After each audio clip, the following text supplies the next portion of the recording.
ఓం శ్రీ గురుభ్యో నమః. ఓం గం గణపతయే నమః. ఐం సరస్వత్యై నమః. ఓం శ్రీమాత్రే నమః. ఓం త్రయంబకం యజామహే సుగంధిం పుష్టివర్ధనం ఉర్వారుకమివ బంధనాత్ మృత్యోర్ముక్షేయమామృతాత్. ఓం నీలాంజన సమాభాసం రవిపుత్రం యమాగ్రజం ఛాయామార్తాండ సంభూతం తం నమామి శనైశ్చరం. ఓం శనైశ్చరాయ నమః.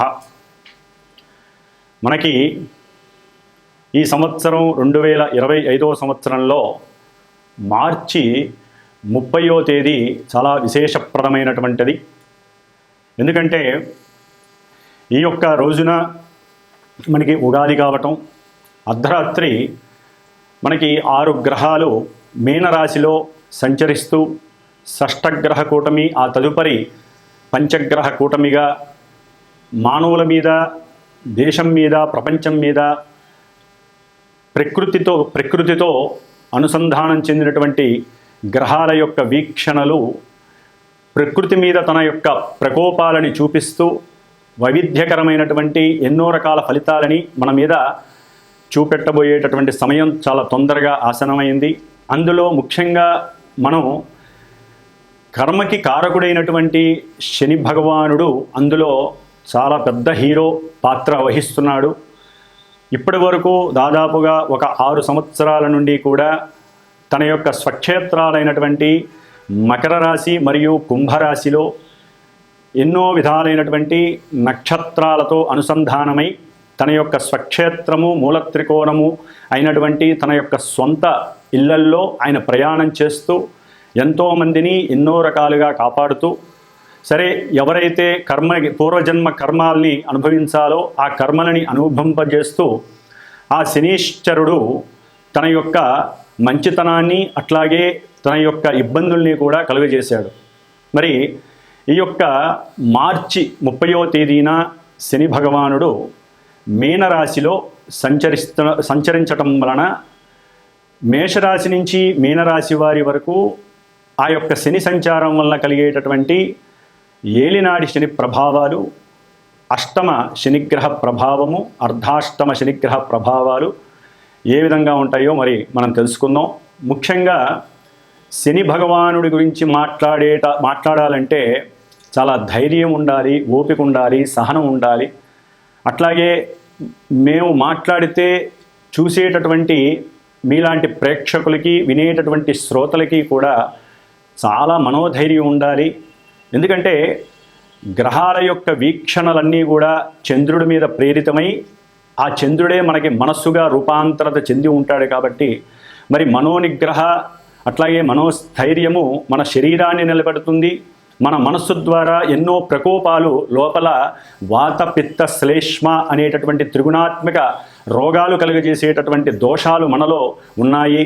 అట్లాగే మనసుతోనే కామక్రోధ లోభ మోహ మదమాత్సర్యాలనేటటువంటి అరిషడ్వర్గాలన్నీ కూడా ఆ మనసు చుట్టూ ఆవాహితమై పరిభ్రమిస్తూ ఉంటాయి. కాబట్టి మరి వాటన్నిటినీ కూడా మనసు అనేటటువంటి ఆయుధాన్ని ఉపయోగించి మనము మన యొక్క పంచేంద్రియాలని కూడా నిగ్రహించుకుంటూ మరి ఈ శని భగవానుడి వలన కలిగేటటువంటి ఇబ్బందులు, కష్టాలు, నష్టాలు తట్టుకుంటూ జీవితంలో ఎవరైనా సరే దీర్ఘాయుష్యవంతులుగా, సంపూర్ణ ఆరోగ్యవంతులుగా ఉండాలనే కోరుకుంటాం.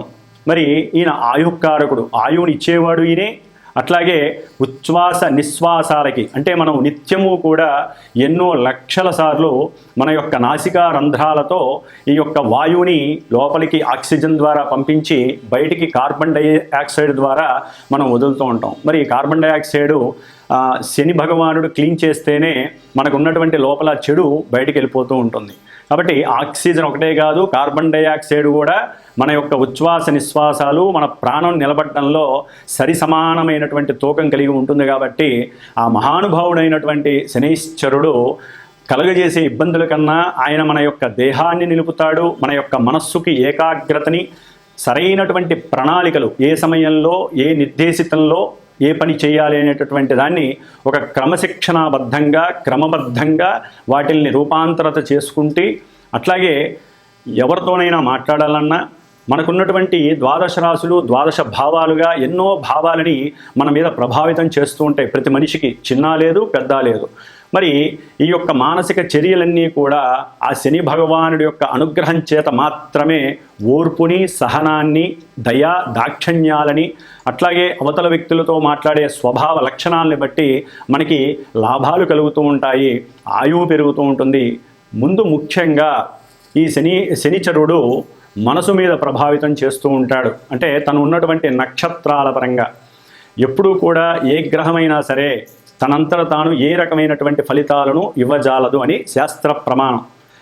ముఖ్యంగా శని మహానుభావుడు మరి మీనరాశిలో పూర్వాభాద్ర నక్షత్రం 4వ పాదంలో ఈ యొక్క మార్చి 30వ తేదీ నుండి తన యొక్క చారణ సలుపుతూ మరి అందులో ఏప్రిల్ 27వ తారీఖు వరకు కూడా అదే నక్షత్రంలో తన యొక్క ప్రభావాన్ని చూపిస్తూ ఉంటాడు.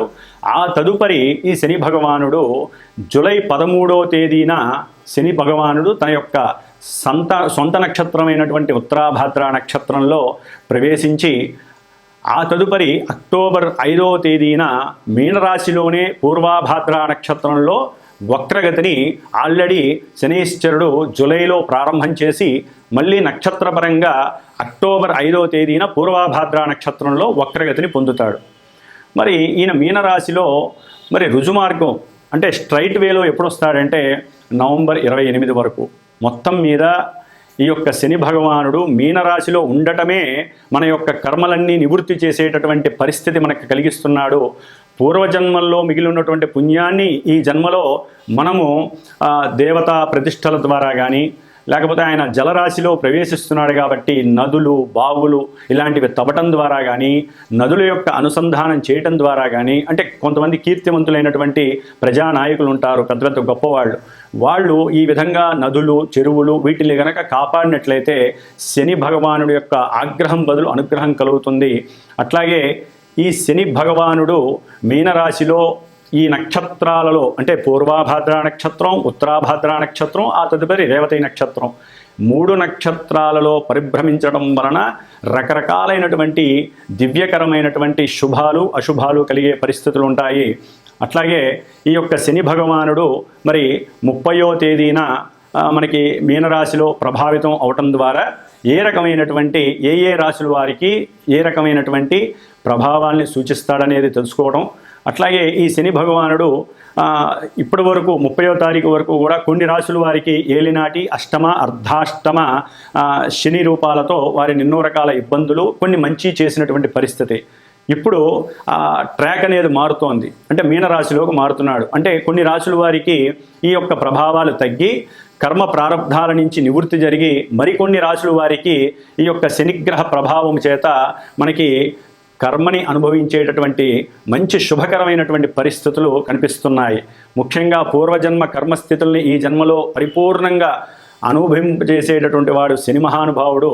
మరి ఒక బంగారపు ముద్దని మనం గనక ఏ విధంగా అయితే పలు రకాల యాసిడ్స్లో ముంచి వాటిని బంగారపు ఆభరణంలా తయారు చేసి మనం ధరిస్తే ఎంత దగదగా మెరిసిపోతూ 10 మంది యొక్క ఆలోచనలు, వారి యొక్క దృష్టి మన మీద పడి మనల్ని మెచ్చుకుంటారో ఆ విధంగా ఒక బంగారపు ఆభరణాన్ని 7.5-8 సంవత్సరాలు ఆయన ఈ మీనరాశిలో ఉండి కొంతమంది నక్షత్రాల వారికి, రాశుల వారికి ఆ బంగారపు ఆభరణం ఇచ్చేటటువంటి విలువైనటువంటి పరిస్థితిని ఈ శని భగవానుడు కలుగజేస్తున్నాడు. కాబట్టి ఆ రాశుల వారు తగినట్టుగా రెడీగా ఉండండి. ముఖ్యంగా ఆయన తయారు చేసేటప్పుడు ఎన్నో రకాలైనటువంటి శారీరకమైనటువంటి సమస్యలు, మానసికమైనటువంటి దుర్యోగాలు, అట్లాగే ఇంకా ఎన్నో రకాల ప్రమాదాలు, కష్టాలు అన్నీ ఇస్తూ ఉంటాడు. కాబట్టి ఈ 7.5 సంవత్సరాలు ఆయన ఒకే విధమైనటువంటి ప్రక్రియలు చేయడు.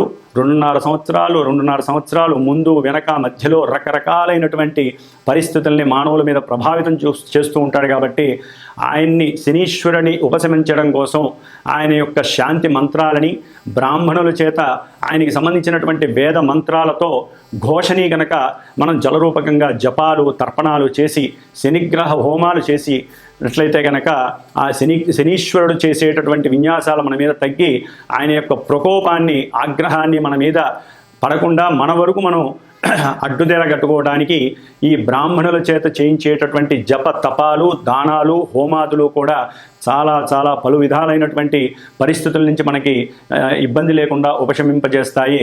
కాబట్టి శని భగవానుడిని మార్చి నుంచి కొన్ని రాసుల వారు, నక్షత్రాల వారు ఆరాధించుకోవడం ద్వారా చాలా విశేషమైన ఫలితం ఉంటుంది. ముఖ్యంగా శని భగవానుడు ఓన్లీ ఈ రాసుల వారికే కాదండి, మిగతా రాసుల వారికి ఆయన ఏ భావాల్లో అంటే ఏ భావాలలో ఉన్నా కూడా రకరకాలైనటువంటి సమస్యల్ని కలుగు చేస్తాడు.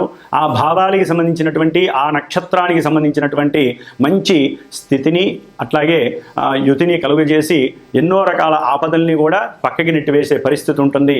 అన్నిటికీ మూల మార్గం శని భగవానుడి యొక్క ఆరాధన. మరి ఈయన గురించి చెప్పుకుంటూ పోతే మనకి సమయం చాలా అయిపోతుంది. కాబట్టి మరి ఏ రాశుల వారికి ఈ సంవత్సరం మార్చి 30వ తేదీ నుండి మరి కొన్ని నెలలు, కొన్ని సంవత్సరాలు ఈ యొక్క శని ప్రయాణంలో మనం ఏ విధంగా మరి జలరాశిలో ఉన్నాడు కాబట్టి సముద్రంలో పడవ ఎక్కి కూర్చున్న వాళ్ళకి తెలుస్తుంది ఆ విషయం. కాబట్టి ఎన్నో రకాలైనటువంటి మనకి ఆటుపోటులు కనిపిస్తూ ఉంటాయి. మరి ఆ సముద్రం కాబట్టి అలలు ఎగిసిపడుతూ మనం వాటిని ఎలా తప్పించుకోవాలో కూడా ఆ శని భగవంతుడు మనకి కలుగజేస్తాడు.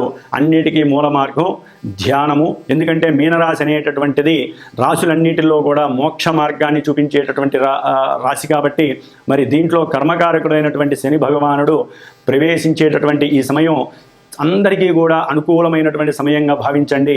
ఎక్కడ భయపడకూడదు, ఎక్కడ అధైర్యపడకూడదు.